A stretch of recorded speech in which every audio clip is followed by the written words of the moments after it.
Olá, pessoal. Essa imagem que você está vendo na tela é uma imagem da qual foi feito um desenho analógico, ou seja, ela foi feita na lousa em uma aula da disciplina Imagens Digitais que eu ministro no curso de Comunicação em Mídias Digitais na Universidade Federal da Paraíba. Então, na aula de hoje, a gente vai pegar essa imagem e vai transformar ela em bitmap. Sejam bem-vindos ao canal do professor Alberto Pessoa. Então, a primeira coisa que nós vamos fazer nesta imagem aqui, que foi digitalizada, é colocar ela num palco que seja adequado a um trabalho bitmap de alta resolução. Então, a primeira coisa é utilizar um software dessa natureza. Eu estou utilizando o Krita, mas você pode utilizar o software que você quiser, por exemplo, Sketchbook, Photoshop, GIMP, dentre outros. Então, vou vir aqui em arquivo, vou vir em novo, e eu quero que vocês pensem que você está criando um palco para você colocar todos os elementos para você poder fazer o seu desenho, tá? Então, aqui nós vamos trabalhar com o tamanho A4 e com essa resolução. Isso é muito importante. 300 pontos por polegada. Por quê? Porque é uma resolução que é considerada de alta qualidade e que serve tanto para você fazer trabalhos impressos quanto trabalhos digitais de alta definição, de alta resolução. Evite utilizar 600 ppi, por quê? Vai ficar um arquivo muito grande e não há essa necessidade de ter uma qualidade de resolução tão alta. O seu computador vai criar problemas na hora de você estar fazendo os trabalhos, a não ser que seja um computador extremamente avançado, extremamente desenvolvido. Se for um computador comum, né, o de 300 dpi vai ser mais do que o suficiente, tá? Pode ser 300 ppi, pontos por polegadas, ou 300 dpi, dots per inch, tá bom? O importante é que seja pontos por polegada. Isso é muito importante que você tenha isso na cabeça, não é pontos por centímetros, por exemplo, tá? Então, tendo isso posto, eu vou colocar aqui no tamanho A4, vai vir a largura, né, em pixels. Você pode mudar se você quiser, só para você ter uma ideia como que fica em centímetros, né? Então fica 21 por 29.7, se eu não me engano, exato, tá? E aí, RGB, trabalhe em RGB, porque o teu monitor é em RGB e o seu olhar, né, os seus olhos enxergam em RGB, e aí basta você ir em criar. Quando você cria, você vai ter um palco como esse, em branco, em 300 dpi, ou seja, em alta qualidade. E aí você vai vir aqui em janela, vai pegar aquela imagem que não foi tratada, absolutamente nada, vai criar uma camada de seleção, só clicar e arrastar, copia com Ctrl+C, e você vai colar com Ctrl+V. Ctrl+T, você vai transformar, ou seja, você vai ajustar o tamanho dessa imagem aqui. Você, com o botão Enter, você finaliza a transformação. Você agora vai fazer a organização das camadas. Então, essa camada aqui é a camada referência. Você trava para que você não fique mexendo, né? Eu, particularmente, eu gosto de deixar essa camada de plano de fundo com essa cor branca, porque fica mais fácil para mim para colorir. E a camada de pintura, né, que vai colocar aqui, vai ser duas camadas, na verdade. Uma vai se chamar arte final, ou, se você preferir, para ficar mais fácil, traço, porque vai ser literalmente o desenho, né? E depois nós vamos criar uma camada nova, que vai ficar embaixo da camada traço. Então, eu vou clicar aqui na referência, vou clicar o botãozinho de mais, e aí eu vou colocar aqui como pintura. Então, são duas camadas que nós vamos utilizar, ok? Então, primeiro, eu vou vir aqui na camada traço, e aí eu vou escolher um pincel para desenhar. Você pode escolher o pincel que você quiser, a minha recomendação é que você vá testando, que você vá observando qual trabalho, qual traço, né, digamos assim, o agrada mais, tá? E aí é muito gosto pessoal, tem toda uma variedade aqui de pincéis, tá? E aí, cabe a você utilizar o que você prefere. Vou usar esse pincel aqui, que é o básico, tá? Para a gente começar esse trabalho. Vou vir aqui na camada traço e eu vou fazer alguns testes primeiro com esse pincel aqui. Então, vou riscar, ó, tá vendo? Ó, se eu forçar bastante, fica forte. Se eu fizer mais leve, ó, fica levinho. Ó. Eu estou usando também uma caneta digitalizadora, né? Então, ó, você pode fazer alguns testes antes para ver se esse pincel realmente te interessa, tá? Deixando esse traço, fazendo alguns exercícios antes de aquecimento, bora desenhar, tá? Minha sugestão é que você vá iniciando pelos traços que você julga que são mais fáceis. Então, acho que a perninha aqui, ela é mais fácil porque ela tem menos traços, né? E aí, uma sugestão é que você não fique preso ao desenho em si, porque você vai ficar fazendo um desenho vacilante, né? Então, ó, vai fazendo de acordo com o seu traço mesmo. Vai ter momentos que vai ficar um pouco mais trêmulo, outros momentos vai ficar mais firme, porque você também vai ter que ficar conhecendo um pouco mais a ferramenta, né? Depende muito do teu grau de experiência e também do teu grau de desprendimento em relação ao trabalho, né? Como esse trabalho ele é meu, então eu vou experimentar traçados diferentes. Então, esse traço um pouco mais tortinho que eu fiz aqui, ele me interessa. Eu acho ele interessante. Não acho problemático, né? Do ponto de vista, você não fez um traço bacana, mas o meu traço ele é cartunesco. Então, eu acho que ele funciona muito bem para esse tipo de proposta, tá? Agora, obviamente, você vai observando aquilo que você prefere para o seu trabalho, tá? Então, aqui, ó, eu já vou fazendo todo o trabalho. Qual o cuidado que você tem que ter? Tá na camada certa. Tirar aqui a camada referência. Tá vendo? Tá na camada correta. Então, só tomar esse cuidado para você não, de maneira equivocada, não fazer um desenho que depois você tenha que apagar.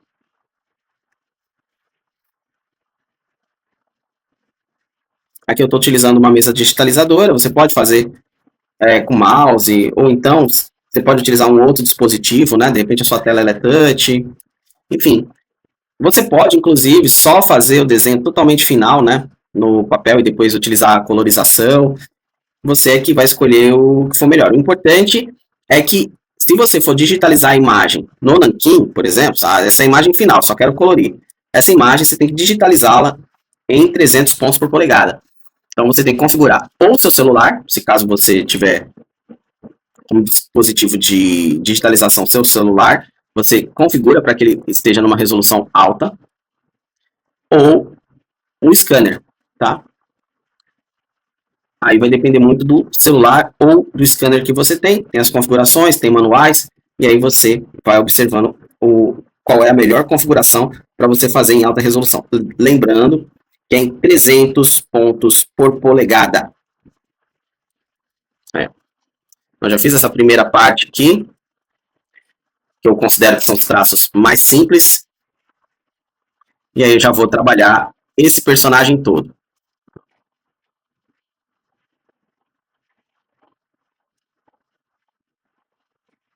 Por que esse pincel tem esse traço, né, mais grosso, mais fino? Primeiro porque eu estou com uma mesa digitalizadora que ela simula, né, o touch. Então, em alguns momentos eu tenho diferenças de pressão na minha mão. Então, quanto mais rápido eu faço traço, mais o traço ele fica uniforme, ele fica sem tremulações. Quanto mais lento, mais tremulações. Então, o teu desenho, como vocês podem ver, por exemplo, o meu desenho no digital é muito diferente do desenho analógico, porque eu estou utilizando outro material, porque eu sou um artista nativo do analógico. Mas o que eu recomendo é que, ao invés de você ficar tentando simular o que você faz no analógico, você simplesmente curta a ferramenta nova. Curta. E a minha sugestão é que você evite, num primeiro momento, algum tipo de compensação de traço.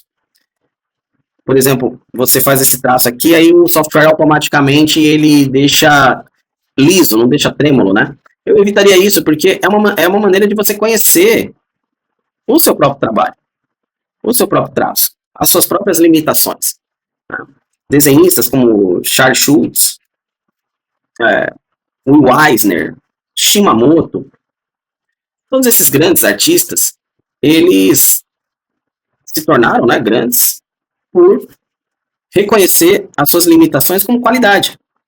São essas limitações de traço que faz com que você também crie uma identidade gráfica. Então, se vocês pegarem, no caso do Charles Schultz, né, o criador do Snoopy, o personagem em si, ele é lindamente ilustrado com traços tortinhos, com traços vacilantes, com erros, né? E no desenho, digamos assim, no desenho técnico seria considerado erro, mas ele é considerado, mas quando a gente pensa enquanto arte, ele é um desenho com personalidade, ele é um desenho que vale a pena você olhar e até mesmo considerar inimitável, né? Então, eu acho que é muito importante você ir conhecendo e ir gostando do seu traço e observando as nuances que ele tem. Por exemplo, o meu traço ele vai ter limitações, ele vai ter elementos que eu vou falar assim, puxa, isso aqui poderia ser melhor, mas eu posso estar ganhando em identidade gráfica. Então vale a pena esses pensamentos na hora de você estar trabalhando, para você também não ficar se cobrando tanto para que o desenho tenha uma qualidade Y, X. Isso, na verdade, acaba atrasando o seu trabalho e criando uma falta de confiança. Eu acho que não cabe aqui. Tá? Então procure se divertir com esse processo. Aqui, ó, nós temos o primeiro personagem. Olha aí. Deixa eu dar um zoom. Aqui vale a pena fazer alguns ajustes, mas não no sentido de apagar o desenho, porque o desenho está errado. Não, fazer alguns ajustes para ele criar um pouco mais de peso. Então, estimular algumas sombras e colocar alguns pesos, principalmente na parte de baixo dos traços. Então, esse traço aqui, essa linha, ela fica levemente mais grossa do que a linha de cima. E aqui não fica tão duro, né? Você colocar algumas linhas que vão ajudar a deixar mais suave essa transição entre a gola e a camisa, tá? Fazendo isso, aumentar um pouquinho aqui os dedos. Então, ó, você vê que mesmo um desenho bem simplificado como esse daqui, ele tem as suas regrinhas, né? Então, tá aí o nosso primeiro desenho. Vamos partir agora para o desenho da garota. Vai partir do mesmo princípio gráfico, né? Então, eu não vou fazer outra camada, tá? Mas, se você quiser, você pode construir uma camada nova só com a garota. Eu não tenho esse costume porque, ser bem sincero, eu sou muito da geração do papel, né? Então, no papel, você, em tese, você não tem camada, né? Então, na minha cabeça, eu vou fazer o traço como se eu estivesse enterrando mesmo, né? O trabalho. Eu já tenho a vantagem de não ter que apagar, né? Então, eu particularmente, eu uso pouquíssimas camadas. Só para separar processos mesmo. Mas raramente eu faço uma camada, por exemplo, para cenário, para personagem e tal. Mas eu não acho errado, é só uma questão pessoal, tá? Aí você que manda. Eu acho que você tem que pensar como você se organiza melhor. Então, se você se sente mais organizado fazendo várias camadas, manda bala. Agora, tem um ponto que você precisa levar em consideração. Sempre que você cria camada, você vai estar aumentando o peso desse arquivo. Então, também é uma coisa que você deve considerar, né? Então, vá ponderando, vá testando. Essa é a grande beleza do trabalho, né? Então, aqui, por exemplo, eu como professor, eu vou mostrar alguns caminhos, mas nem de longe é um caminho único, é um caminho que você deve só seguir esse. Isso não faz o menor sentido, ainda mais quando a gente fala de arte, né? O caminho é você quem vai fazer. Inclusive, um exemplo, né? Eu estou utilizando aqui o Krita. Tem muito ilustrador que vai falar, não, você deveria estar ensinando um software pago, um software líder de mercado, né? Ou ainda, um software que tem várias atualizações, né? O Krita não é esse software, né? Quando eu digo várias atualizações, eu estou comparando com um software comercial, né? Porém, ele é um software que resolve tudo que eu espero dentro de um programa, né? Ele tem interface para animação, para ilustração, ele faz opções de arquivos para impressão, para web. Então, ele me resolve, né? E acho que resolve 90% das necessidades de um ilustrador. Então, seja profissional, seja amador. Então, eu acho que vale a pena trabalhar com ele. Quem conhece meu trabalho sabe que eu faço muita coisa no celular. Por quê? Porque para mim serve.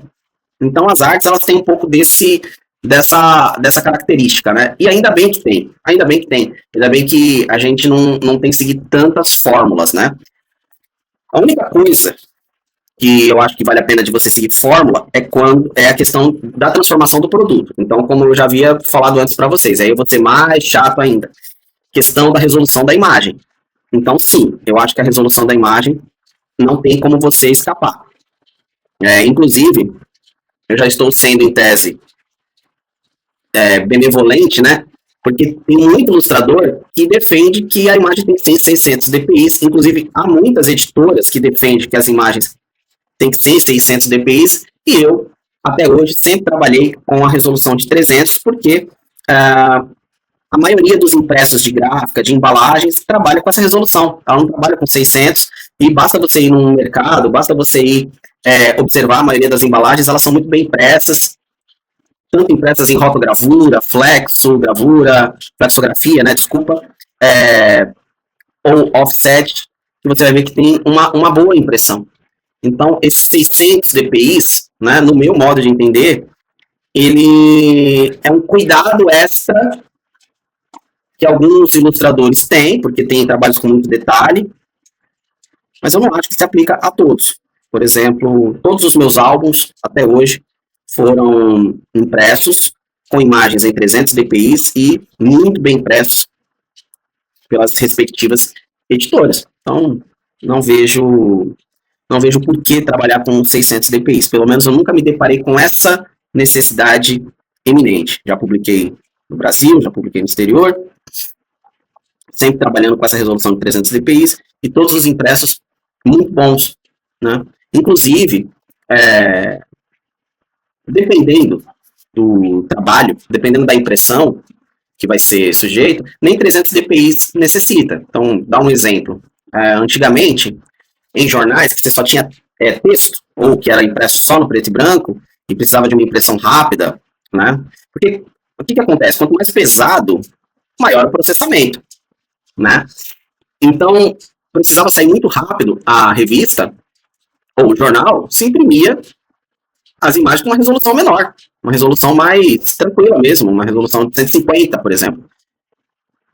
Uma resolução de 150, ela resolve muita coisa, né? Por exemplo, na questão principalmente de impressos que é só uma cor.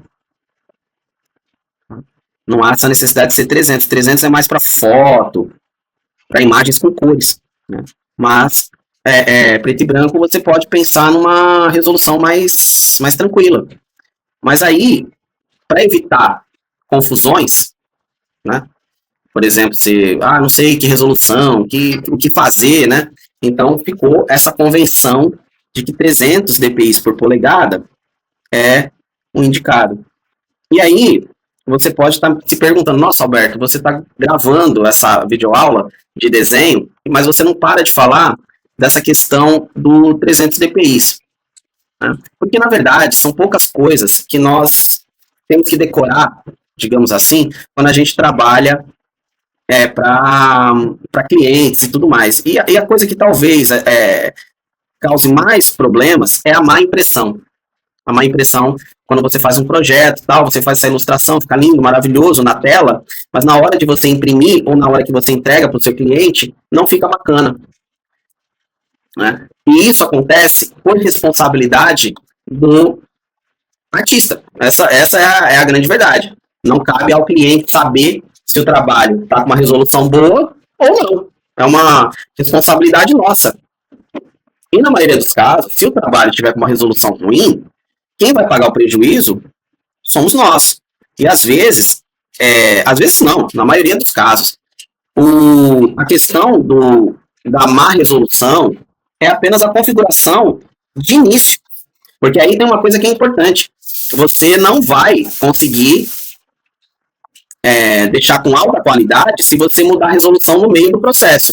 Você consegue? Consegue. Mas qual é a característica da imagem bitmap? Ela é resolução fixa. Então, quando você faz um arquivo, por exemplo, em 72 dpi por polegada, e você altera para 300, você está, na verdade, reconfigurando aquele arquivo que já está ruim, que já está numa resolução ruim. Você não está melhorando aquela imagem. tá? Isso é uma ilusão. Então, por isso que logo de começo você tem que melhorar, deixar a imagem na qualidade correta. Isso pode mudar com o desenvolvimento de softwares, isso pode mudar com o surgimento da IA, que vai criar situações, né, de manipulação de melhoria de imagem, mas até hoje, o ideal, o que é? Você deixar sempre na resolução melhor possível, que é a resolução de 300 dpi. Importante dizer, tudo que a gente está conversando até agora é dentro da esfera do software bitmap, tá? Não é. Quando a gente for fazer a nossa próxima aula, que vai falar de vetorial, aí a história já é outra. Mas mesmo no vetorial, apenas para dar uma pequena palhinha, né? Pequeno spoiler. Mesmo no vetorial, você vai salvar o teu arquivo, você vai fechar o seu arquivo em uma condição bitmap. Portanto, até mesmo no vetorial, quando eu digo vetorial, leia-se Illustrator, CorelDRAW, Inkscape, que é o software que a gente vai utilizar aqui, provavelmente, quando a gente tem essa situação, a gente vai fechar esse arquivo para ser impresso ou para ser vinculado num formato bitmap, por exemplo, um JPEG, um PNG, alguma coisa do gênero, tá? Então, você vai precisar salvar em alta resolução, não tem jeito. Então, em alta resolução, é fundamental que você decore esse número mágico, que é o 300 dpi. Então, aqui, pessoal, ó, a primeira parte, que é o line art, né, o traço, ele já foi feito, tá bom? Aqui, sempre vai olhando e sempre vai fazendo alguns ajustes, né? E é interessante que você sempre coloque, veja como que é interessante, ó. Às vezes, o que funciona numa arte analógica, talvez não funcione numa arte digital. Então, aqui eu estou reforçando algumas coisinhas, estou acrescentando alguns dados, ó, para poder fazer, né, ter mais sentido a questão do impacto, né? Estão batendo a cabeça, né? Então, isso aqui é interessante, ó. Você pode até fazer umas linhas, ó, de movimento, tá?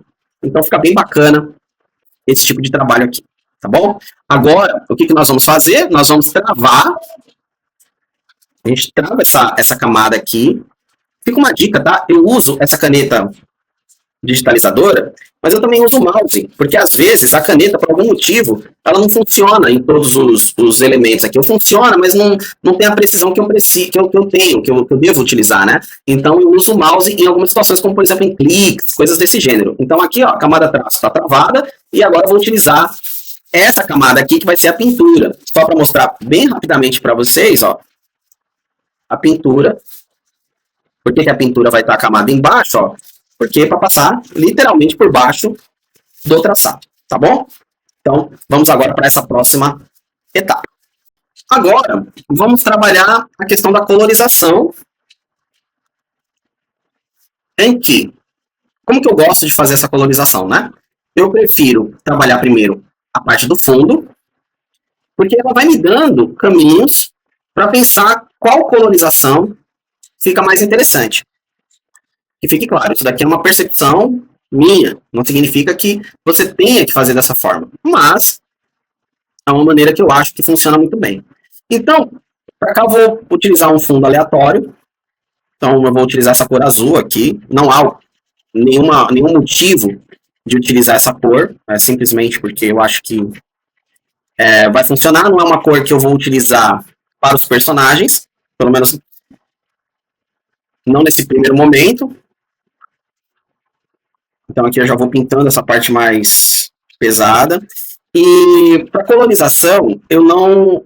Assim, se eu estiver colorindo no mouse, eu utilizo seleções retangulares, né? Ou então aquela ferramenta de seleção Pen Tool, né? Ou Laço Tool, eu utilizo. Mas, para uma colorização mais livre, como essa, e o fato que eu estou com uma caneta, eu vou colorindo como se eu estivesse fazendo manual, porque é o exercício mais próximo que eu tenho da experiência no papel. Então, eu gosto de ter essa experiência. Eu acho que ela é importante para o meu processo, tá? Então, acabo fazendo dessa forma, né? Volto a dizer, não significa que é a melhor ou a pior, apenas é o como eu faço e eu acho que funciona bem. Porque o que acontece? Às vezes, você pode até ter um processo que ele não é tão eficiente quanto outros, né? Mas a sua satisfação como artista, ela conta, ela tem um grau de importância nesse processo. Então, esse grau do fazer manual, ele conta para mim, ele faz diferença, tá? Então, aqui eu vou trabalhando essa ideia, tá? Aqui eu vou tirando ou apagando, né?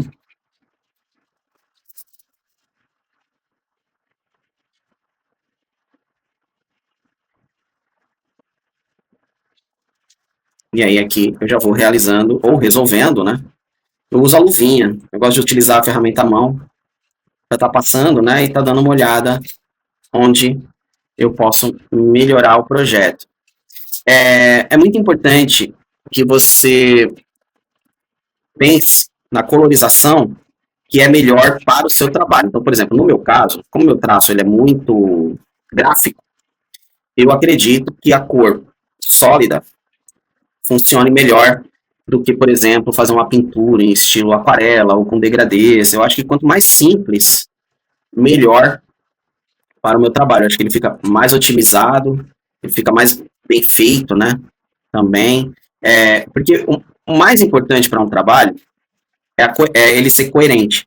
Então, às vezes, você tem um desenho que a arte final não funciona, ou às vezes o estilo da colorização não funciona. É, também tomar cuidado com a temática da cor. Então, por exemplo, aqui é uma comédia, né? Os dois estão com as mãos dadas e na hora que eles vão ter o carinho, né? Eles batem a cabeça. Então, isso aqui é uma comédia. Então, uma cor ser saturada funciona. Agora, se fosse uma colorização pensada para o terror, aí eu já acho que teria problemas. Já não ficaria legal essa colorização, já não iria funcionar. No caso de uma colorização voltada para o terror, cores mais dessaturadas. Já vai funcionar com mais precisão, já vai fazer mais sentido. Então, e aí, por exemplo, você vai fazer um traço mais realista. Aí sim, sombreamentos acabam fazendo mais sentido. Aqui não, aqui cores simples, sem um sombreamento muito exagerado. Aliás, eu nem vou fazer sombreamento nesse trabalho específico, mas se fosse fazer um sombreamento, teria que ser uma coisa bastante simplificada. Então aqui eu já tenho o fundo. E aí, uma coisa que é interessante, se vocês olharem esse seletor de cores, ele está como um triângulo. Esse triângulo, cada uma dessas pontas aqui, ó, elas indicam uma cor complementar. Então, por exemplo, esse azul está completamente oposto a esse círculo cromático que está completamente oposto a esse verde aqui, ó. E vice-versa. Então, você pode utilizar essas três aqui, ó, para fazer, por exemplo, contrastes, tá? Então, por exemplo, aqui eu vou utilizar esse verde para fazer a camiseta dele, que já vai me dar um contraste em relação ao azul bem interessante, tá? O verde, lembrando, é uma cor secundária, né? Ela é a junção do azul com o amarelo. Mas aqui, como ela está com mais amarelo, ela vai dar um contraste para a ilustração como um todo. Aqui é só ir preenchendo. Você poderia preencher com um baldinho de tinta, mas como eu já falei, eu prefiro esse sistema aqui. Eu acho ele mais... Ele garante que algumas áreas não vão ficar sem cores, né? Eu acabo fazendo com mais precisão do que se eu fizesse só uma seleção, tá? Eu prefiro fazer dessa forma aqui.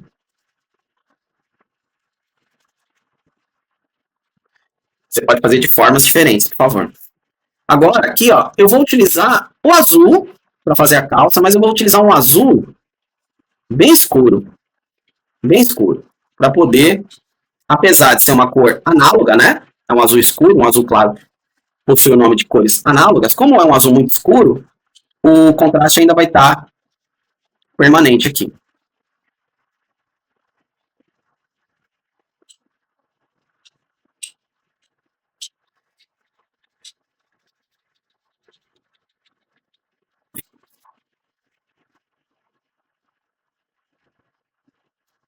Uma coisa que eu gosto, quando eu faço trabalho artístico, é ligar um modo, né, de que isso aqui também é uma terapia para mim. Não simplesmente um trabalho comercial ou um trabalho técnico, mas um trabalho que me ajuda a desopilar, né? Então, muitas vezes o artista, ou aquele que precisa fazer esse desenho, né? Por exemplo, na minha turma, na minha sala, tem muitos alunos que não vão trabalhar com isso daqui, né? Mas precisam fazer esse trabalho para ter nota e tudo mais. Eu recomendo que veja isso aqui como um exercício para desopilar, um exercício para você se divertir, ou para você se acalmar, para relaxar, porque realmente funciona. Então, essa coisa de você pegar e ficar desenhando, ficar pintando e tudo mais, isso ajuda, reforça você a ter uma concentração, né? E convenhamos, num mundo onde você tem muita IA, onde você tem muita tela, né? Nesse momento eu estou gravando, inclusive, uma videoaula, né? Então, querendo ou não, você vê isso aqui em tela. Esse tipo de exercício manual, ele é muito interessante, né? Ele ajuda você a criar um foco, a criar uma atenção, mesmo que momentânea, num tipo de exercício, né? E uma coisa que é fato, né? A técnica, ela liberta. Então, você pode até ter talento nessa área de desenho, mas se você não trabalhar técnicas, você sempre vai ficar com um repertório muito limitado. Não é que a limitação seja algo ruim. Por exemplo, você tem que saber reconhecer as suas limitações, até para que você possa reconhecer também as suas potencialidades. Mas o que não pode acontecer eu sou desenhista, eu quero viver de desenho, nunca estudei desenho em nenhum lugar, faço desenho do meu jeito e ponto final. Isso vai te causar uma falta de potencialidade, né? Uma falta de conhecimento de processos que é completamente desnecessário. Tá? Então aqui, por exemplo, utilizando a teoria das cores, tá com contraste, tá bem bacaninha. Agora vamos trabalhar a pele, né, dos dois personagens. Então aqui eu vou fazer uma pele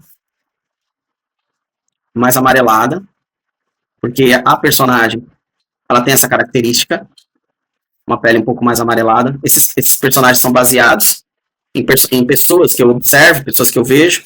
Então essa personagem aqui, que é a minha esposa, ela tem a pele um pouquinho mais amarelada, enquanto eu tenho a pele um pouco mais rosada do que a dela.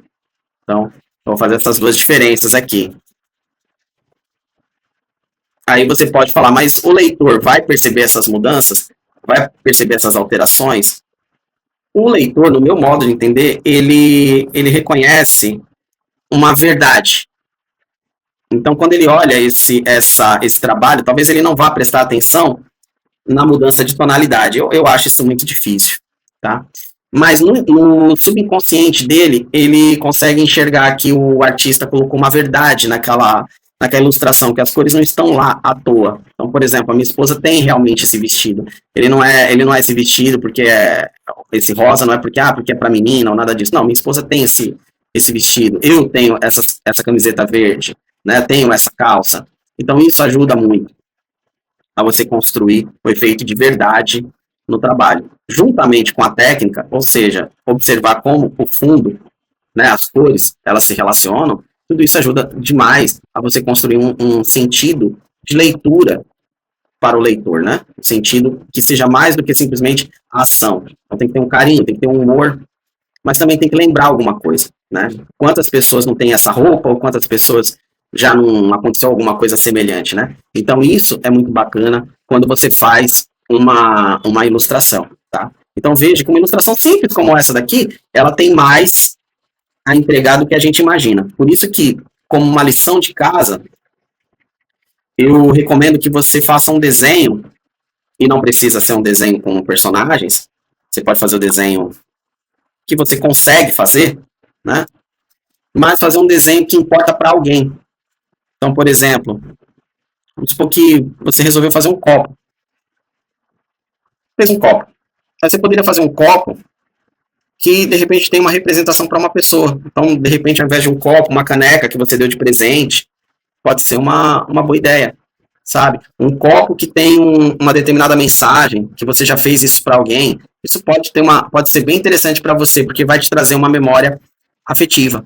Então tenta pensar num trabalho que realmente você te importa e que você poderia dar até para essa pessoa. Por exemplo, esse desenho aqui, eu vou fazer um cartãozinho, eu vou fazer um imã de geladeira e dar para minha esposa.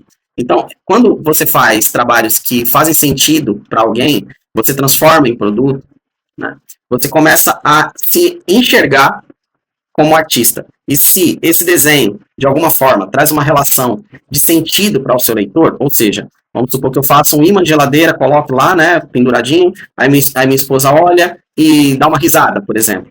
Eu vou saber que o trabalho é bom, deu um feedback, né? Esse tipo de feedback, ele ajuda você a ter mais confiança no seu trabalho. Claro, que aqui o recorte é desenho, mas pode ser um recorte para outras coisas também. Por exemplo, a pessoa cria um vídeo, cria um story, alguma coisa que realmente importa, e a pessoa se emociona com ela. Então, quando você for fazer um trabalho comercial, por exemplo, talvez você tenha mais subsídios para trabalhar. Talvez fique mais interessante na hora de você fazer esse trabalho, porque você vai lidar com experiências. Por exemplo, a maioria, né, das propagandas, das publicidades, elas tentam trazer uma relação de sentido entre o produto e o consumidor, uma relação de memória, por exemplo, uma relação afetiva, por exemplo. Então, eu acho que isso é importante de você pensar também no desenho. Às vezes, o desenhista, né, ou a desenhista, ela se preocupa demais em fazer um desenho técnico, mas pouco em um desenho com sentido, né? Tá? Lógico que você não vai conseguir fazer um desenho, que dê sentido para todo mundo, claro que não, mas você vai conseguir provavelmente fazer um desenho que a maioria das pessoas vão se identificar de alguma forma. Então aqui a gente já fecha o cabelo. Esse aqui é um cabelo a um tom de vermelho, mas que vocês podem ver que se assemelha muito ao marrom, né? Então veja que eu não estou tirando a coerência do desenho, estou trabalhando com elementos complementares, ou, se for análogos, com elementos que fiquem com contraste bem grande, né? Então, se é análogo, bem escuro. E, na sua grande maioria, complementar. Então, aqui é como se fosse um marronzinho, né? Mas, na verdade, isso aqui é um vermelho desaturado, tá? Olha aí. Então, aqui eu já tenho a primeira personagem. Agora, eu já vou fechar a pele desse outro personagem, deixar ele um pouquinho mais rosado.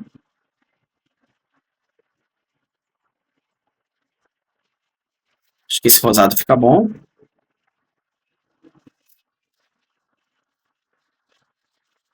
Veja que já é uma tonalidade de pele diferente, né?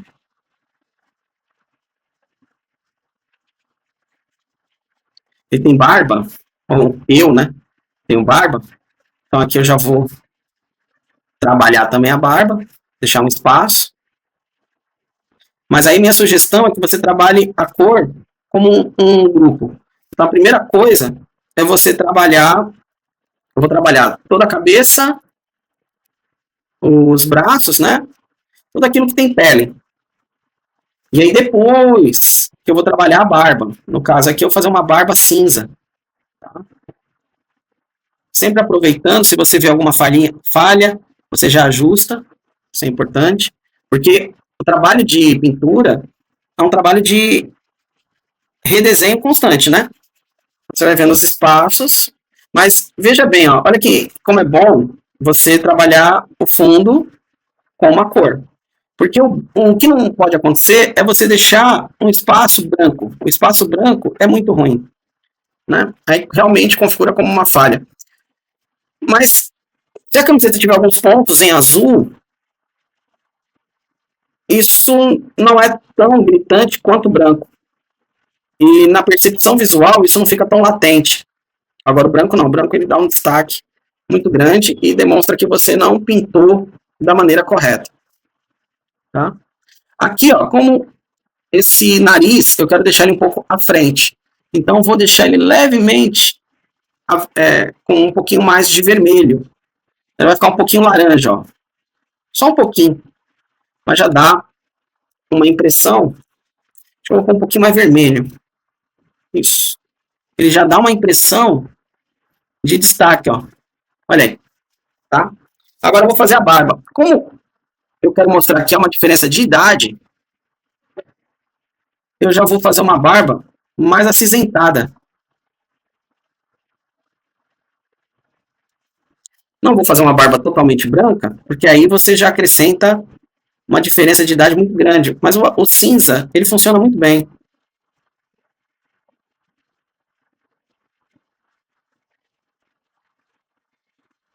Aqui você pode colocar zoom, eu não tenho esse costume, mas você pode colocar um zoom maior para colorir, para você não ter que ficar fazendo retrabalho, tá?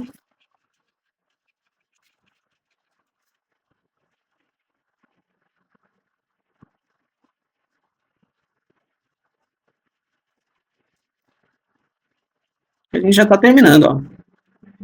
A sugestão é que você vá salvando o trabalho em cada etapa que você vai trabalhando. Porque para perder esse arquivo, às vezes não é tão difícil, né? Então vai salvando.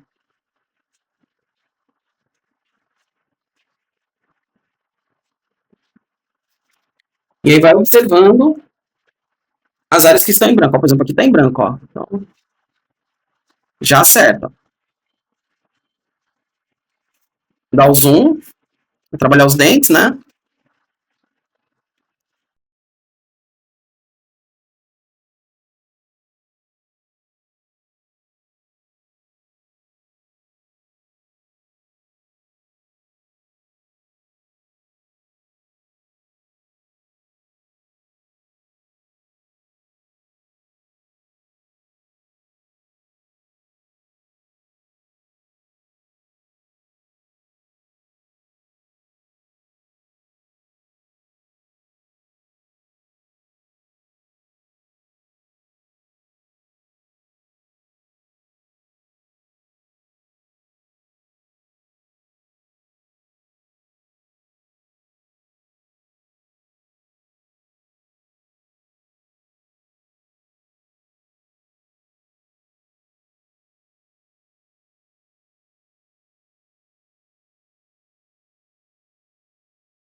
Agora vamos para a nossa última parte, que é salvar esse arquivo. Então você tem o formato aberto, que você vem aqui nesse salvar como. Esse é o formato aberto, ou seja, você pode editar, tem todos as camadas, né, tudo certinho. Aqui já está salvo, inclusive ele fala já existe, né, salvo. E agora nós vamos fazer os arquivos para impressão.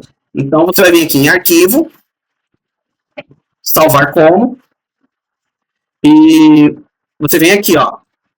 Olha quantas opções tem. Porém, quando a gente pensa em arquivos para impressão, os que vão ser importantes é JPEG, TIFF.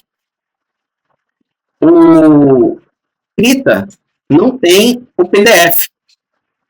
Mas esses dois aqui e o PNG funcionam muito bem. Então, esses três, ó, JPEG, PNG e TIFF, funcionam muito bem. E se você quiser fazer um PDF, você pode ou abrir esses arquivos em algum software, um outro, né? Ou então, existem programas, né, que fazem PDF via internet. Ou você pode salvar a imagem Photoshop PSD. E aí você abre esse arquivo no Photoshop, tá? Mas são esses três que você tem que prestar atenção. TIFF, JPEG e PNG. Tá? Eu vou salvar em JPEG, que é o formato mais comum para todos nós. O que você tem que ter sempre cuidado? 100% de qualidade, nada de suavizar, tá? E aí você vem em OK. Bom, pessoal, é isso. Então o arquivo ele já está pronto, já está bonitinho. Tá uma imagem bitmap pronta para imprimir.